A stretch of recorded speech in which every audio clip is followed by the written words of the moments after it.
2026 தமிழ்நாடு சட்டமன்ற தேர்தலுக்கான வாக்குப்பதிவு இன்னும் ஒரு சில வாரங்கள் நடக்க போறது நம்ம எல்லாருமே தெரிஞ்ச விஷயம் தான். வார கடைசி ஆனாலே எப்படி நம்ம சின்ராஸ் அவர்களை கையில பிடிக்க முடியாதோ அதே மாதிரி தேர்தல் வந்துட்டாலே இந்த தேர்தல் கருத்து கணிப்பாளர்களை கையில பிடிக்கவே முடியாது. அதே மாதிரிதான் இந்த 2026 தமிழ்நாடு சட்டமன்ற தேர்தலை முன்னிட்டோ எண்ணற்ற தேசிய ஊடகங்கள், மாநில ஊடகங்கள், யூடியூப் சேனல் சொல்லி பல பேர் தன்னோட கருத்து கணிப்பு முடிவுகளை வெளியிட்டுட்டே இருக்காங்க. அப்படி ஒவ்வொரு ஊடகங்கள் பிளஸ் ஒவ்வொரு நிறுவனங்கள் வெளியிடுற ஒவ்வொரு கருத்து கணிப்பும் ஒவ்வொரு மாறான முடிவை தந்துட்டு இருக்கும் போது தேர்தல் திருவிழாவின் தனிக்காட்டு ராஜா என்று அழைக்கப்படுகிற திரு ரங்கராஜ் பாண்டே அவர்களோ தன்னோட கருத்து கணிப்பை விட தொடங்கியிருக்காரு. தேர்தல் திருவிழாவின் தனிக்காட்டு ராஜா என்று அழைக்கப்படுகிற திரு ரங்கராஜ் பாண்டே அவர்கள் 2026 தமிழ்நாடு சட்டமன்ற தேர்தலில் யார் ஆட்சியை பிடிப்பா, யார் எதிர்கட்சியா வருவாங்க அப்படின்றத சொல்ல போறாரு. ஆனா அவர் இதுக்கு முன்னாடியே தினமலர்ல இருந்திருக்காரு, தந்தியில இருந்திருக்காரு, சாணக்கியான்னு சொல்லி சொந்த ஒரு நிறுவனத்தை நடத்திட்டு இருக்காரு. அவர் 2026 தமிழ்நாடு சட்டமன்ற தேர்தலில் யாரு ஜெயிப்பா, யாரு ஜெயிக்க மாட்டாங்க அப்படின்றத சொல்ல போறாரு. அப்படி அவர் சொன்ன விஷயம் நடக்குமா இல்ல நடக்காதான்றத மே மாசம் தெரிஞ்சுக்க முடியும். ஆனா இதுக்கு முன்னாடியே திரு ரங்கராஜ் பாண்டே அவர்கள் தந்தியில இருக்கும்போது 2014 நாடாளுமன்ற தேர்தல், 2016 சட்டமன்ற தேர்தல், பிறகு சாணக்கியா தொடங்கின பிறகு 2019 நாடாளுமன்ற தேர்தல், 2021 சட்டமன்ற தேர்தல், 2024 நாடாளுமன்ற தேர்தல் சொல்லி மொத்தமா 5 பொது தேர்தலுக்கு தன்னோட கருத்து முடிவு வெளியிட்டிருக்காரு. அப்படி அவர் கடந்த 5 பொது தேர்தலுடைய திரு ரங்கராஜ் பாண்டே அவர்கள் சொன்னது நடந்துதா நடக்கலையா அப்படின்றத நம்ம இந்த வீடியோல பார்க்க போறோம். நாம இந்த வீடியோட ஸ்டார்டிங்ல சொன்ன மாதிரியே தேசிய ஊடகங்கள், மாநில ஊடகங்கள், யூடியூப் சேனல் சொல்லி பல பேர் கருத்துக்கணி முடிவு வெளியிடும் போது ஏன் திரு ரங்கராஜ் பாண்டே அவர்கள் இதுக்கு முன்னாடி என்ன கருத்துக்களை சொன்னாரு, அந்த கருத்துக்கணி முடிவுகள் சரியா வருதா இல்லையான்னு சொல்லி ஏன் திரு ரங்கராஜ் பாண்டே அவர்களோட கருத்துக்கணி முடிவுகளை பத்தி மட்டும் பார்க்கணும்னு கேட்டா, ஏன்னா திரு ரங்கராஜ் பாண்டே அவர்களை 2014 தொடங்கி இப்போ வரைக்கும் ஃபாலோ பண்ணிட்டு இருக்கேன். மற்ற ஊடகங்கள் பிளஸ் நிறுவனங்கள் கருத்துக்கணி முடிவு வெளியிட்டாங்கன்னா அவங்களோட ஃபைனல் கார்டு என்ன அப்படின்றத மேலோட்டமா பார்க்கறதா வழக்கம். ஆனா திரு ரங்கராஜ் பாண்டே அவர்கள் கருத்துக்கணி வெளியிட்டா மட்டும் இல்ல, அவர் பேட்டி கொடுத்தாலும் சரி, அவர் எந்த ஒரு நிகழ்ச்சி நடத்தினாலும் சரி, நான் ஒருவேளை அந்த வீடியோவை பார்க்கறேன்னா ஸ்டார்ட் டு எண்ட் முழுசா பார்க்கறதா வழக்கம். திரு ரங்கராஜ் பாண்டே அவர்களை 2014 தந்தி காலத்துல தொடங்கி 2026 சாணக்கியா காலம் வரைக்கும் ஃபாலோ பண்றதுனால அவரோட கருத்துக்கணி முடிவுகள்ல என்ன சொன்னாரு, என்ன நடந்தது அப்படின்றத கொஞ்சம் டீட்டெயிலா பார்க்கலான்ற ஒரு ஆசை ரொம்ப நாளாவே இருந்தது. இப்ப 2026 சட்டமன்ற தேர்தலோட வாக்குப்பதிவு ரொம்ப ரொம்ப கிட்ட வந்துருச்சு. திரு ரங்கராஜ் பாண்டே அவர்களும் 2026 சட்டமன்ற தேர்தலுக்கான கருத்துக்கணி முடிவுகளை வெளியிட தொடங்கியிருக்காரு. அதனால இந்த நேரத்துல இந்த வீடியோ போட்டாதான் கரெக்டா நினைக்கிறேன். மேலும் கடைசியா பேசும்போது கூட திரு ரங்கராஜ் பாண்டே அவர்கள் என்ன சொல்லியிருந்தாங்கன்னா, தன்னோட கருத்துக்கணி முடிவுகளோட ஸ்ட்ரைக் ரேட் கிட்டத்தட்ட 90ல இருந்து 99% வரைக்கும் இருக்கு அப்படின்ற மாதிரி சொல்லியிருக்காரு. உண்மையிலேயே திரு ரங்கராஜ் பாண்டே அவரோட கருத்துக்கணி முடிவுகள் 90ல இருந்து 99% ஸ்ட்ரைக் ரேட் இருக்கா இல்லையா அப்படின்றத பத்தி எல்லாம் இந்த வீடியோ நாம தெளிவா பார்க்க போறோம். இந்த வீடியோக்குள்ள முழுசா போறதுக்கு முன்னாடி ஒரு சில பின் குறிப்புகளை சொல்லணும்னு ஆசைப்படுறேன். அது என்ன பின் குறிப்புன்னு கேட்டீங்கன்னா, நான் என்னதான் திரு ரங்கராஜ் பாண்டே அவர்களை 2014 ஃபாலோ பண்ணிட்டு வந்தாலும் 2014 நாடாளுமன்ற தேர்தல் அப்ப திரு ரங்கராஜ் பாண்டே அவர்கள் என்ன கருத்துக்கணி முடிவு வெளியிட்டாரு அப்படின்ற அந்த வீடியோ நான் முழுசா பார்த்தது இல்லை. அடுத்து 2016 சட்டமன்ற தேர்தல் அப்ப நான் ஸ்டார்டிங் எபிசோட்ஸ் ஆஃப் மக்கள் யார் பக்கம் நிகழ்ச்சியை பார்த்தது இல்லை. ஆனா கடைசி எபிசோட்ஸ் நான் முழுசா பார்த்திருக்கேன். மற்றபடி 2019 நாடாளுமன்ற தேர்தல், 2021 சட்டமன்ற தேர்தல், 2024 நாடாளுமன்ற தேர்தல் சொல்லி சாணக்கியாவுக்கு திரு ரங்கராஜ் பாண்டே அவங்க வந்த பிறகு அவர் வெளியிட்ட கருத்துக்கள் வீடியோவில் நான் முழுசா பார்த்திருக்கேன். என்னதான் முழு வீடியோஸையும் பார்த்திருந்தாலும் அந்த எல்லா வீடியோஸ்லயும் திரு ரங்கராஜ் பாண்டே அவர்கள் என்ன சொல்லியிருந்தாருன்ற விஷயம் எனக்கு ஞாபகம் இருக்குமான்னு கேட்டா கண்டிப்பா ஞாபகம் இருக்காது. அதனால் நாம இந்த 2014 தொடங்கி 2024 வரைக்கும் திரு ரங்கராஜ் பாண்டே அவர்கள் அந்த வீடியோஸ்ல பல கருத்தா சொல்லியிருக்கலாம், கணிப்பா சொல்லியிருக்கலாம். ஆனா நம்ம எதை மட்டும் கன்சிடர் பண்ணிருக்கோம்னா ஃபைனல் கார்டு அப்படின்னு சொல்லி ஒரு கார்டு போடுவாங்க இல்லையா, அந்த கார்டுல திரு ரங்கராஜ் பாண்டே அவர்கள் என்ன நம்பர் கொடுத்திருந்தாரு அப்படின்ற நம்பரை மட்டும் தான் கன்சிடர் பண்ண போறோம். அடுத்து நாம இதுல ஒப்பீனியன் போல்ஸை மட்டும் தான் கன்சிடர் பண்ணிருக்கோம், எக்ஸிட் போல கணக்குல எடுக்கல. அடுத்து நாம எங்க இருந்து இந்த டேட்டாஸ் எல்லாம் கலெக்ட் பண்ணணும் அப்படின்றத நீங்க தெரிஞ்சுக்கிறதுக்காக நம்ம எந்த வீடியோஸ்ல இருந்து அந்த கார்ட்ஸை எடுத்தோமோ அந்த வீடியோ லிங்க் நான் டிஸ்கிரிப்ஷன்ல நினைக்கிறேன். இப்ப நாம அப்படியே தேர்தல் திருவிழாவின் தனிக்காட்டு ராஜா திரு ரங்கராஜ் பாண்டே அவர்களோட கருத்து கணிப்பு வரலாற்றுக்குள்ள போகலாம். தேர்தல் திருவிழாவின் தனிக்காட்டு ராஜாவான திரு ரங்கராஜ் பாண்டே அவர்கள் பிரிண்ட் மீடியாவான தினமலர்ல ஒர்க் பண்ணிருக்காரு, விஷுவல் மீடியாவான தந்தியில ஒர்க் பண்ணிருக்காரு, இப்ப சோசியல் மீடியாவான சாணக்கியா நடத்திட்டு இருக்காரு. இதுல திரு ரங்கராஜ் பாண்டே அவர்கள் பிரிண்ட் மீடியாவான தினமலர்ல ஒர்க் பண்ணும்போது கருத்துக்கணி முடிவுகள் வெளியிட்டிருக்கலாம், வெளியிடாமல இருந்திருக்கலாம். ஆனா அதுக்கான டேட்டா என்கிட்ட இல்ல. அதனால நம்ம அப்படியே 2014 நாடாளுமன்ற தேர்தல் பக்கம் நகருவோம். 2014 நாடாளுமன்ற தேர்தலை முன்னிட்டு திரு ரங்கராஜ் பாண்டே அவர்கள் தந்தி டிவில இருக்கும்போது 40க்கு 40 அப்படின்னு சொல்லி நிகழ்ச்சி நடத்தியிருந்தாரு. அந்த 40க்கு 40 நிகழ்ச்சியில திரு ரங்கராஜ் பாண்டே அவர்கள் தமிழ்நாட்டில் இருக்க 39 நாடாளுமன்ற தொகுதி பிளஸ் புதுச்சேரின்னு சொல்லி இந்த 40 நாடாளுமன்ற தொகுதியில யார் ஜெயிப்பா, யாரு ஜெயிக்க மாட்டா, எந்தெந்த கூட்டணிகள் எவ்வளவு ஜெயிக்கும் அப்படின்ற மாதிரி ஒரு கருத்துக்கணி முடிவு வெளியிட்டிருந்தாரு. அந்த கருத்துக்கணி முடிவுல அவர் என்ன சொல்லியிருந்தாருன்னா, 2014 நாடாளுமன்ற தேர்தலில் அதிமுக 18 சீட்ல ஜெயிப்பாங்க, திமுக 8 சீட்ல ஜெயிப்பாங்க, பாஜக 5 சீட்ல ஜெயிப்பாங்க, 9 சீட்டு சமபலத்துல இருக்கு அப்படின்ற மாதிரி சொல்லியிருந்தாரு. 2014 நாடாளுமன்ற தேர்தல் முடிவு வரும்போது அதிமுக 39 சீட்ல 37 சீட் ஜெயிச்சிருந்தாங்க. பாஜக கூட்டணி கன்னியாகுமரி, தர்மபுரின்னு சொல்லி 2 சீட்டு ஜெயிச்சிருந்தாங்க. பாண்டிச்சேரியும் பாஜக கூட்டணி தான் வின் பண்ணியிருந்தாங்க. 2016 தமிழ்நாடு சட்டமன்ற தேர்தல் அப்ப திரு ரங்கராஜ் பாண்டே அவர்கள் தந்தி டிவில மக்கள் யார் பக்கம் அப்படின்னு சொல்லி நிகழ்ச்சி நடத்தினாரு. அந்த மக்கள் யார் பக்கம் நிகழ்ச்சியில திரு ரங்கராஜ் பாண்டே அவர்கள் என்ன சொல்லியிருந்தாருன்னா, 2016 சட்டமன்ற தேர்தல்ல அதிமுக 102 சீட்ல ஜெயிப்பாங்க, திமுக 79 சீட்ல ஜெயிப்பாங்க, பாமக 1 சீட்ல ஜெயிப்பாங்க, 52 தொகுதி இழுபறியா இருக்குன்னு சொல்லியிருந்தாரு. 2016 தமிழ்நாடு சட்டமன்ற தேர்தலோட முடிவு வரும்போது அதிமுக 136 இடத்துல ஜெயிச்சிருந்தாங்க, திமுக கூட்டணி 98 இடத்துல ஜெயிச்சிருந்தாங்க. 2019 நாடாளுமன்ற தேர்தலுக்கு முன்னாடி தந்தி டிவில ஒர்க் பண்ணியிருந்த திரு ரங்கராஜ் பாண்டே அவர்கள் சொந்தமா சாணக்கியா அப்படின்னு சொல்லி ஒரு யூடியூப் சேனல் ஸ்டார்ட் பண்ணியிருந்தாரு. அந்த யூடியூப் சேனல்ல 2019 நாடாளுமன்ற தேர்தல்ல எந்த கூட்டணி எவ்வளவு சீட் ஜெயிப்பாங்க அப்படின்னு சொல்லி திரு ரங்கராஜ் பாண்டே அவர்கள் கணிப்பா ஒரு சில நம்பர் சொல்லியிருந்தாரு, கருத்தா ஒரு சில நம்பர் சொல்லியிருந்தாரு. இதெல்லாம கருத்தை ஒரு ஓரமா ஒதுக்கி வச்சுட்டு அவர் கணிப்பா சொன்ன நம்பர் என்னன்னு பாத்தீங்கன்னா, திமுக கூட்டணி 21 சீட்ல ஜெயிப்பாங்க, அதிமுக கூட்டணி 4 சீட்ல ஜெயிப்பாங்க, 15 தொகுதி இழுபறியா இருக்குன்னு சொல்லியிருக்காரு. 2019 நாடாளுமன்ற தேர்தலோட முடிவு வருது. திமுக கூட்டணி 39 இடத்துல 38 இடத்துல ஜெயிக்கிறாங்க.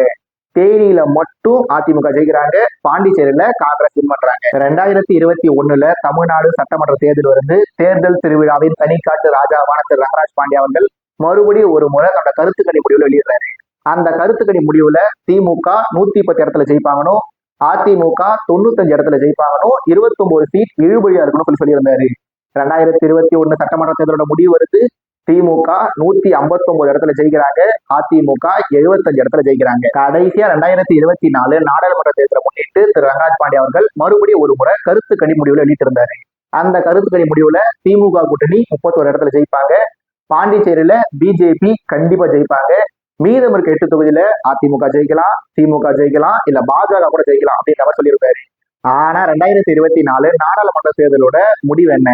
பாண்டிச்சேரியில காங்கிரஸ் வின் பண்ணியிருந்தாங்க. தமிழ்நாட்டுல இருக்க 39 சீட்ல 39 சீட்டையும் திமுக கூட்டணி அதிரி புதிரியா வின் பண்ணியிருந்தாங்க. தேர்தல் திருவிழாவின் தனிக்காட்டு ராஜாவான திரு ரங்கராஜ் பாண்டே அவர்கள் 2014 தொடங்கி 2024 வரைக்கும் சொல்லி மொத்தமா 5 பொது தேர்தலுக்கு தன்னோட கருத்து கணிப்பு முடிவு எழுதிட்டு அவரோட கருத்து கணிப்பு முடிவோட அக்யூரேசி என்ன, ஸ்ட்ரைக் ரேட் என்னன்னு பாக்குறதுக்கு முன்னாடி திரு ரங்கராஜ் பாண்டே அவர்கள் இந்த 5 கருத்து கணிப்புலையும் மக்களோட மூடு எந்த பக்கம் இருக்குன்றத கரெக்டா கணிச்சிருந்தாரான்னு கேட்டா கண்டிப்பாவே கரெக்டா தான் கணிச்சிருந்தாரு. ஏன்னா 2014 நாடாளுமன்ற தேர்தலில் அதிமுக தான் அதிக சீட்டை வின் பண்ணியிருந்தாரு சொல்லியிருந்தாரு, அதிமுக தான் அதிக சீட்டை வின் பண்ணியிருந்தாங்க. 2016 ஏடிஎம்கே தான் 100க்கும் அதிகமான எம்எல்ஏ சீட்டை ஜெயிப்பார்னு சொல்லியிருந்தாரு, அதிமுக தான் ஆட்சியை பிடிச்சிருந்தாங்க. 2019 டிஎம்கே தான் அதிக எம்பி சீட்டை வின் பண்ணுவான்னு சொல்லியிருந்தாங்க, டிஎம்கே தான் அதிக எம்பி சீட்டை வின் பண்ணியிருந்தாங்க.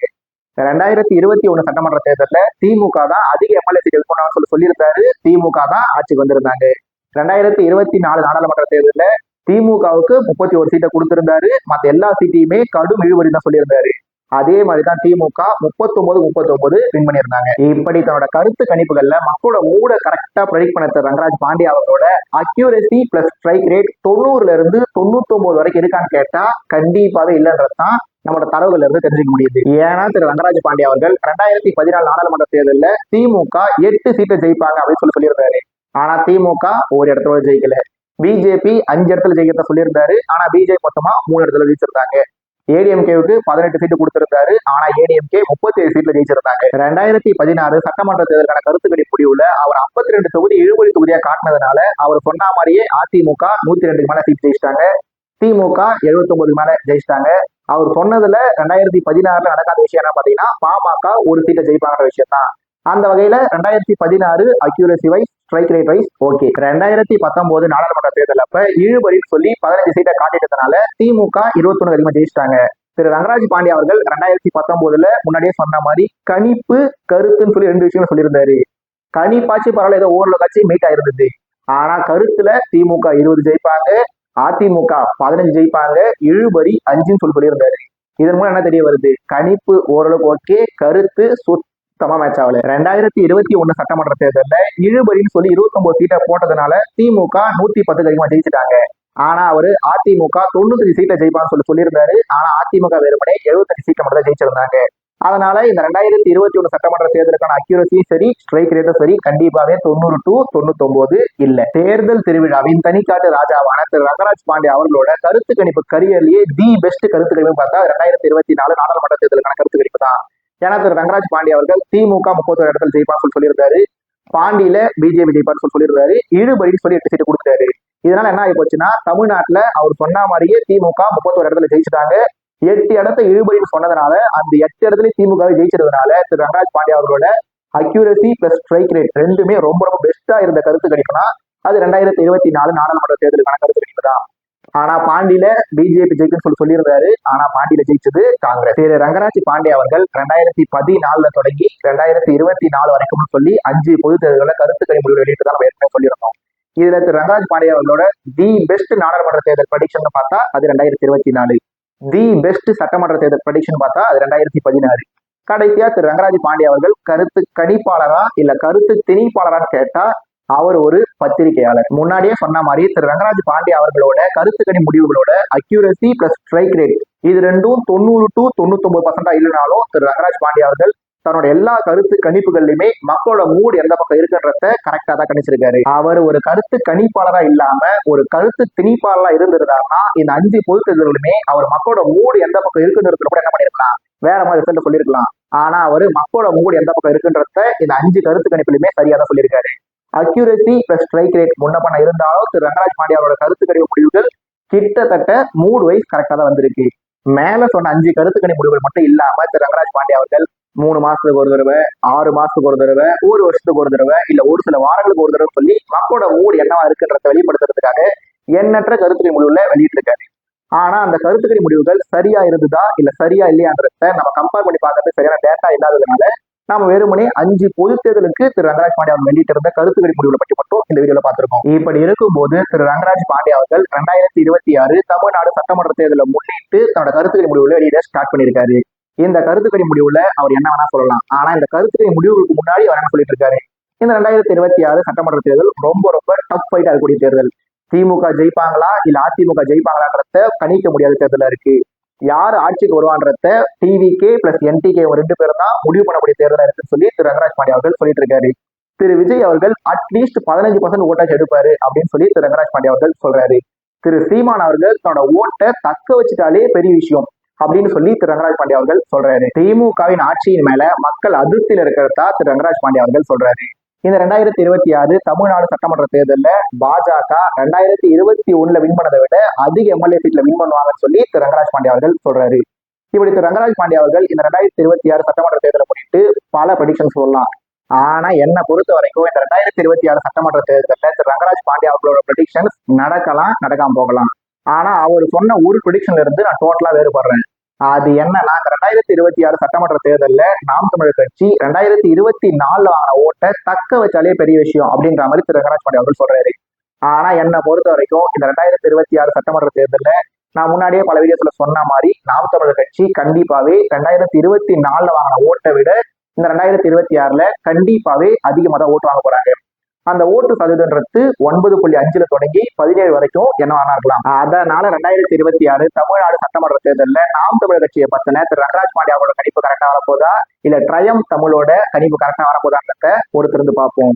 ஒருவேளை என்னோட கணிப்பு கரெக்டா வந்துருச்சுன்னா திரு ரங்கராஜ் பாண்டே அவர்கள் என்ன சொல்றாரு, இது ஒரு முயற்சி, நடந்துட்டா மகிழ்ச்சி, இல்லைன்னா பயிற்சின்னு சொல்லிட வேண்டியதுதான்.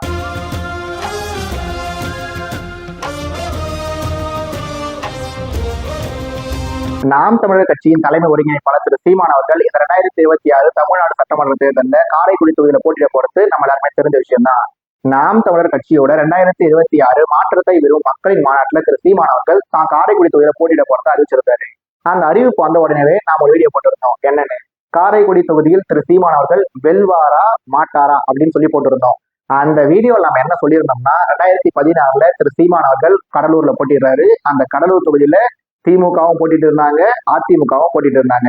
2021 திரு சீமான் அவர்கள் திருவொற்றியூர் தொகுதியில போட்டிட்டு இருந்தாரு. அந்த திருவொற்றியூர் தொகுதியிலையும் அதிமுக போட்டிட்டு இருந்தாங்க, திமுகவும் போட்டிட்டு இருந்தாங்க. அதனால 2021 காரைக்குடி தொகுதியில என்னதான் காங்கிரஸ் ஜெயிச்சிருந்தாலும் 2026 திரு சீமான் அவர்கள் காரைக்குடி தொகுதியில போட்டிட்டு இருந்தால கண்டிப்பாவே அதிமுக இரட்டையரோட களம் இருந்தாங்க, திமுக உதயசூரியன்ல களம் வருவாங்க. திரு சீமான் அவர்களை தோக்கடித்துக்காக திமுக, அதிமுக, தாவேகான்னு சொல்லி எல்லாருமே கடும் முயற்சியில் ஈடுபடுவாங்க அப்படின்னு சொல்லியிருக்கோம். ஆனா என்னோட கணிப்புக்கு மாறா இந்த 2026 தமிழ்நாடு சட்டமன்ற தேர்தலில் காரைக்குடி தொகுதியை திமுக காங்கிரஸ் கொடுத்துட்டாங்க, அதிமுக அமமுக கொடுத்துட்டாங்க. இதனால என்னோட கணிப்பு தவறா போயிடுச்சுன்றத ஒத்துக்கிறதுல எனக்கு எந்த ஒரு தயக்கமும் இல்லை.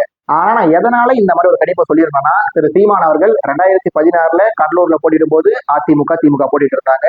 2021 திருவொற்றியூர்ல போட்டிடும் போது அதிமுக திமுக போட்டிட்டு இருந்தாங்க. அதனால 2026 திரு சீமான் அவர்கள் போட்டியிட்ட தொகுதியில அதிமுக திமுக கலர்னாலும் சொல்ல கிடைச்சிருந்தேன். இது மட்டும் தான் காரணம் சொல்லி கேட்டீங்கன்னா, திரு சீமான் அவர்கள் அதிமுக திமுகவோட மோதும் போது கடலூர்ல தோத்துட்டாரு. திரு சீமான் அவர்கள் அதிமுக திமுகவோட மோதும் போது திருவொற்றியூர்ல தோத்துட்டாரு. இப்ப திரு சீமான் அவர்கள் காரைக்குடியில போட்டிடுறாரு. ஒருவேளை திரு சீமான் அவர்கள் காரைக்குடியில காங்கிரஸ் பிளஸ் அமமுக தோக்கடிச்சு எம்எல்ஏ ஆயிட்டாருன்னா அப்ப என்ன சொல்லுவாங்க?